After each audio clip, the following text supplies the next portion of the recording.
Mesdames et messieurs, bonjour. Vous suivez l'élan africain et je vous en remercie.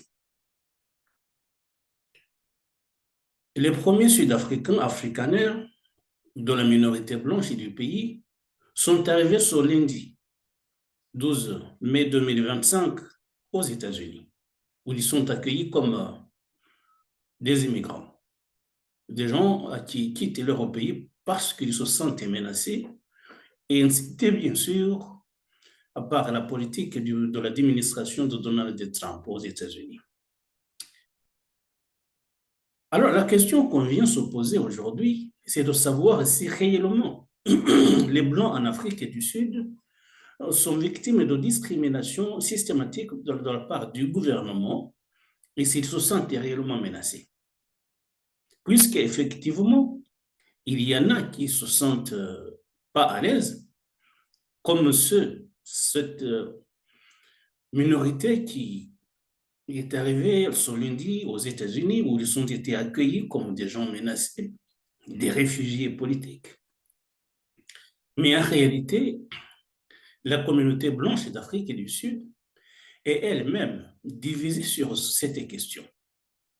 C'est simplement le président Donald Trump qui les pousse à se rebeller contre le gouvernement sud-africain, accusé par l'administration américaine et de Donald Trump de faire des discriminations à l'encontre de cette minorité blanche. Because they're being killed, and we don't want to see people be killed.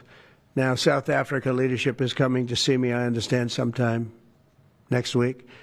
And, we're supposed to have I guess, a G20 meeting there or something. But we're having a G20 meeting. I don't know how we can go unless that situation's taken care of. But it's a genocide that's taking place that you people don't want to write about. But it's a terrible thing that's taking place. And farmers are being killed. They happen to be white. But whether they're white or black makes no difference to me. But white farmers are being brutally killed, and their land is being confiscated in South Africa. And the newspapers and the media, television media, doesn't even talk about it. If it were the other way around, they'd talk about it. That would be the only story they'd talk about. And I don't care who they are. I don't care about their race, their color. I don't care about their height, their weight. I don't care about anything. I just know that what's happening is terrible. Mais quand on y voit de plus près, la seule question qu'on se pose maintenant, vous savez que depuis 2024, l'année dernière, aux élections présidentielles,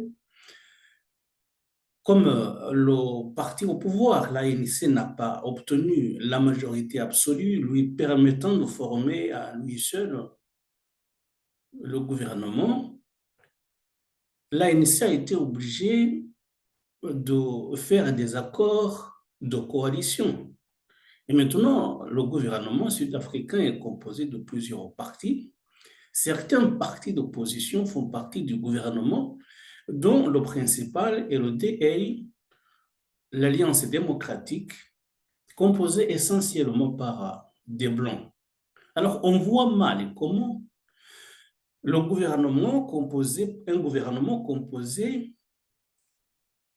par des Noirs et par des Blancs et par des Métis, tout le monde fait partie de ce gouvernement de coalition, on voit mal comment ce genre de gouvernement serait tenté de commettre un génocide contre une partie de la population sud-africaine. Bien évidemment, personne n'y croit. Donald Trump lui-même, qui accuse le gouvernement sud-africain de commettre un génocide contre les Blancs, n'y croit pas un seul mot. Ses proches, les proches de Donald Trump, qui ont accueilli ce lundi ces Sud-Africains qui sont arrivés aux États-Unis sur le sol américain, ne croient pas un très mot de ce que dit Donald Trump. Et personne ne répète les propos de Donald Trump accusant le gouvernement sud-africain de commettre un génocide. Alors pourquoi est-ce qu'il le fait, même si lui-même c'est que ce qu'il dit n'est pas vrai? Pourquoi il le dit quand même? C'est une question qu'il convient de se poser. Pourquoi est-ce que Donald Trump dit que l'Afrique du Sud commet un génocide, alors qu'il sait que cela est très, très loin de la réalité.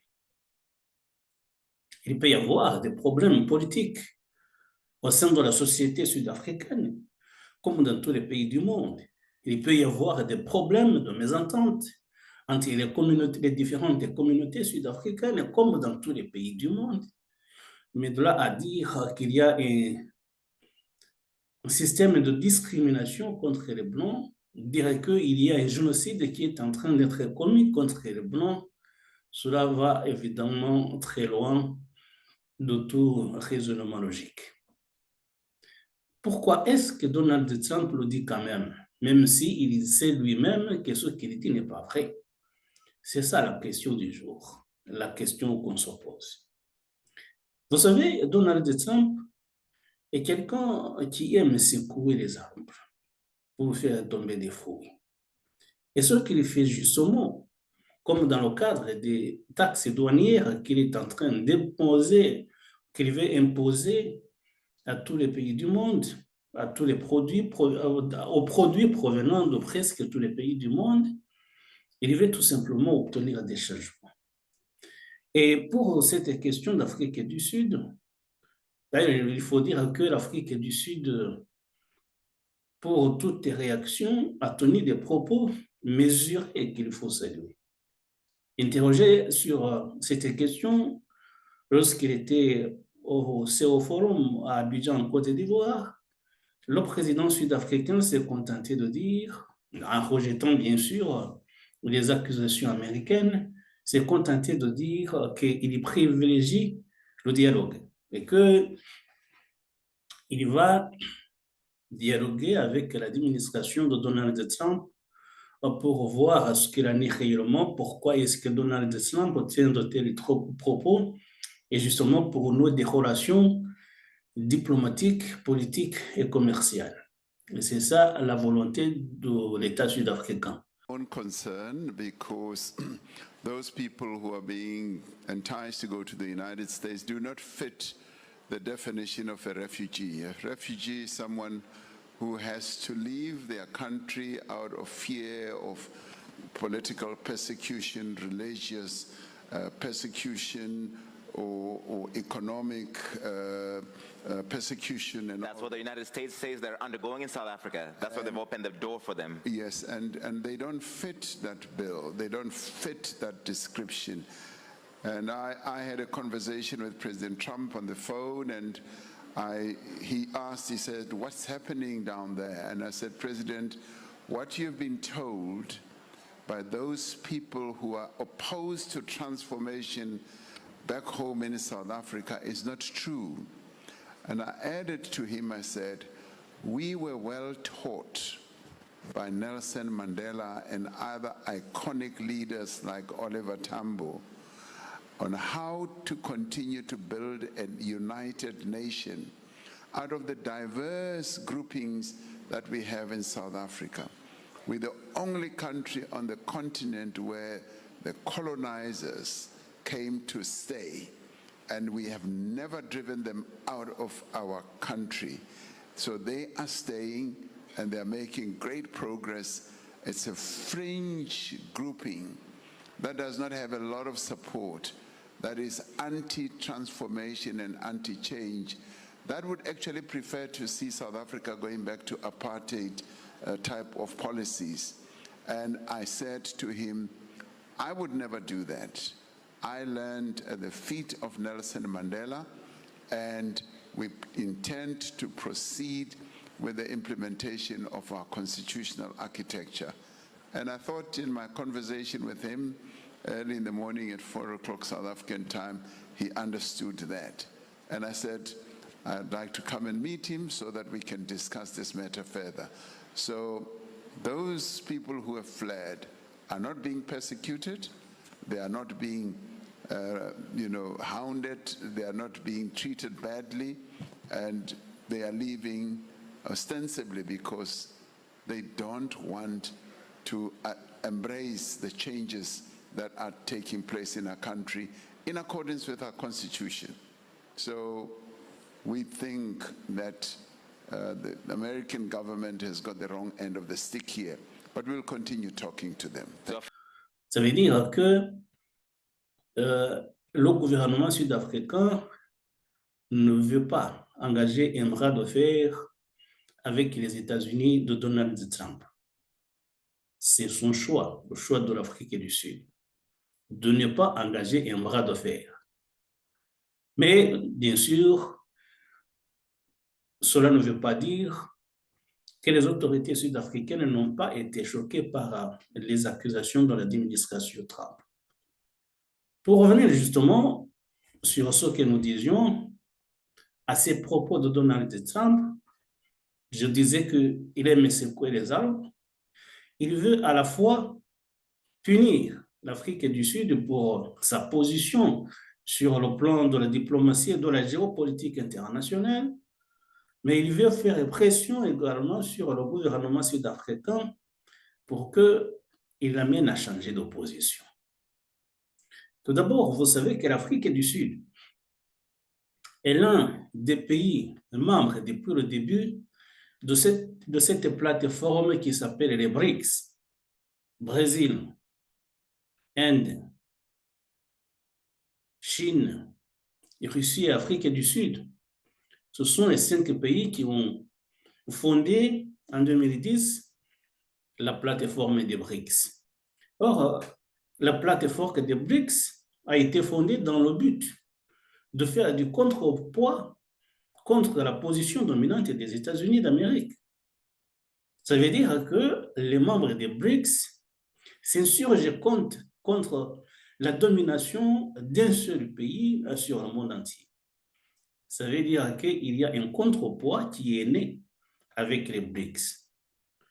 Or, bien sûr, les États-Unis ne vont pas être contents de cette initiative.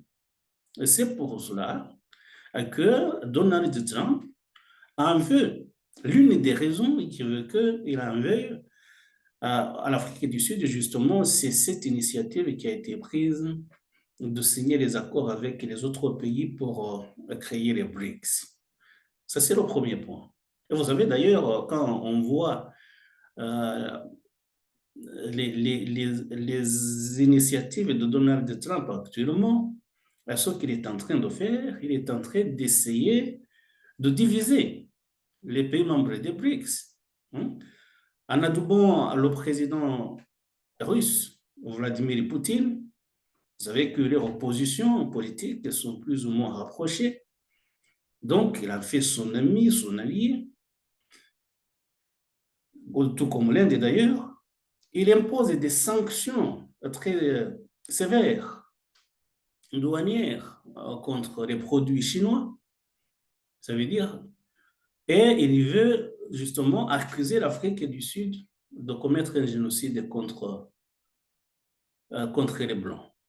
Donc, ça veut dire qu'il essaie de diviser, de faire des alliés certains membres des BRICS, tout en essayant de se confronter, d'avoir une certaine confrontation avec les membres, en espérant que ces membres-là ne mettront plus sur la même longueur. Donc, c'est une stratégie qui sera peut-être payante, on verra, mais pour l'instant, les BRICS, évidemment, il y a des c'est une plateforme qui continue de se développer, et d'ailleurs, d'autrement, c'est s'élargir. Mais c'est une stratégie. Thank you for that question. I think you may recall that on the president's first day in office, on January 20th of this year, he issued an executive order that paused U.S. refugee programs that had been going at record levels under the prior administration and had brought in people that we were not sure had been carefully vetted for national security issues and put a pause on the refugee admission program in general. That pause, of course, was subject from the very beginning to exceptions where it was determined that this would be in the interest of the United States. some of the criteria are making sure that refugees did not pose any challenge to our national security and that they could be assimilated easily into our country. So the president on February 7th issued an executive order about the egregious conditions in South Africa, and all of these folks who've just come in today have been carefully vetted pursuant to our refugee standards, and whether or not the broader refugee programs for other people around the world will be lifted is still an ongoing consideration. But again, the president has recognized the dire situation of this particular group of people, and again, they went through the process. Vous voyez, ces gens qui accusent Israël de commettre un génocide, eux-mêmes, au fond, un génocide contre les Blancs chez eux. C'est une façon, en fait, de décrédibiliser les autorités sud-africaines qui ont déposé cette plainte à la CIJ. Donc, ça veut dire, vous n'avez aucun crédit, vous n'avez pas l'autorité morale vous autorisant à faire cette plainte, à vous insurger contre ce que fait Israël dans la bande de Gaza, puisque vous faites la même chose chez vous. Évidemment, le monde entier regarde, cela ne veut pas dire que tout le monde va être d'accord, personne n'est dupe là-dessus. Mais ça veut dire que Donald Trump apporte une dimension raciale dans cette relation diplomatique qui le lie à l'Afrique du Sud. Donc, vous attaquez nos alliés israéliens en les accusant de commettre un génocide dans la bande de Gaza. Nous vous accusons de commettre un génocide contre le blanc chez vous. D'ailleurs, c'est pour cela, à Abidjan, en Côte d'Ivoire, le président sud-africain, dans sa réaction mesurée, comme nous l'avons dit, il a répété, il a dit, nous sommes le seul pays du continent qui a accueilli des colons et qui ne les a jamais chassés. Ce qui est évidemment vrai, puisque en Afrique du Sud, personne n'a jamais songé à mettre les Blancs dehors. D'ailleurs, honneur au président Nelson Mandela, beaucoup de Sud-Africains, lors de la fin de l'apartheid, rêvaient de se venger de la minorité blanche, mais cela n'a jamais été fait, puisque Louis Nelson Mandela a privilégié la voie de la réconciliation, la transformation du pays de façon pacifique. Évidemment, cela est bénéfique pour tout le monde, parce que la violence n'amène jamais de résultats positifs. Et donc, le président sud-africain, dans sa réaction, il a cité d'ailleurs Nelson Mandela en disant que Nelson Mandela lui a appris à faire des accords. Il veut privilégier la voie du dialogue. Mais ce que je disais, c'est que la deuxième raison qui amène les États-Unis à s'en prendre à l'Afrique du Sud, c'est justement parce que l'Afrique du Sud s'en est pris à Israël qu'elle accuse de commettre un génocide dans la bande de Gaza. Et voilà. La réaction sud-africaine a été mesurée, il y a un dialogue qui va s'engager. J'ai appris qu'il y a une délégation sud-africaine qui se rendra prochainement à Washington pour commencer le dialogue. Évidemment, Donald Trump essaie d'en tirer le maximum de profit. Il veut qu'il mette l'Afrique du Sud à genoux pour qu'il impose ses raisons, il impose ses sanctions. Peut-être pas jusqu'à lui demander de retirer sa plainte de la CIJ, cela ne l'intéresse pas outre mesure. Mais surtout, parce que l'accord que veut conclure l'Afrique du Sud inclut des clauses liées au commerce et aux intérêts économiques des deux pays. peut-être accepter de lever un tout petit peu les taxes douanières, comme cela a été décidé par l'administration américaine. Mais pour l'instant, justement, ce que nous voulions dire aujourd'hui, c'est que personne, même dans le cercle restreint de Donald Trump, personne ne croit du tout qu'en Afrique du Sud, il existe un génocide qui est en train d'être commis contre les Blancs. Les Blancs, il y en a bien sûr qui ont accepté la main tendue de Donald Trump, donc qui sont arrivés ce lundi sur le sol américain, peut-être pour d'autres raisons, peut-être des raisons économiques, peut-être des raisons sociales, mais personne n'est parti aux États-Unis pour échapper à un quelconque génocide. Donc personne ne croit ni aux États-Unis ni en Afrique du Sud. Raison d'ailleurs pour laquelle l'Afrique du Sud semble mesurer, ne veut pas engager un bras de fer, et c'est que tout le monde voit ce que veut Donald Trump. L'Afrique du Sud voit le jeu du président américain. Personne ne croit du tout à cette théorie de génocide, mais tout le monde a compris que Donald Trump, c'est sa façon de faire.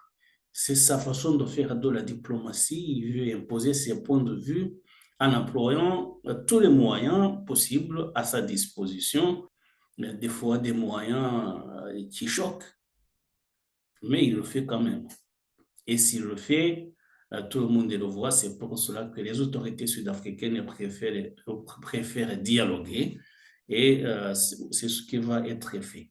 Encore une fois, pour terminer, il n'y a aucun génocide en Afrique du Sud. Personne n'y croit, ni ceux qui le disent, ni ceux qui l'entendent. Donc, il n'y a pas de génocide en Afrique du Sud, que personne ne soit leurré. Et voilà, mesdames et messieurs, merci de nous avoir prêté attention. À très bientôt pour d'autres sujets. Au revoir.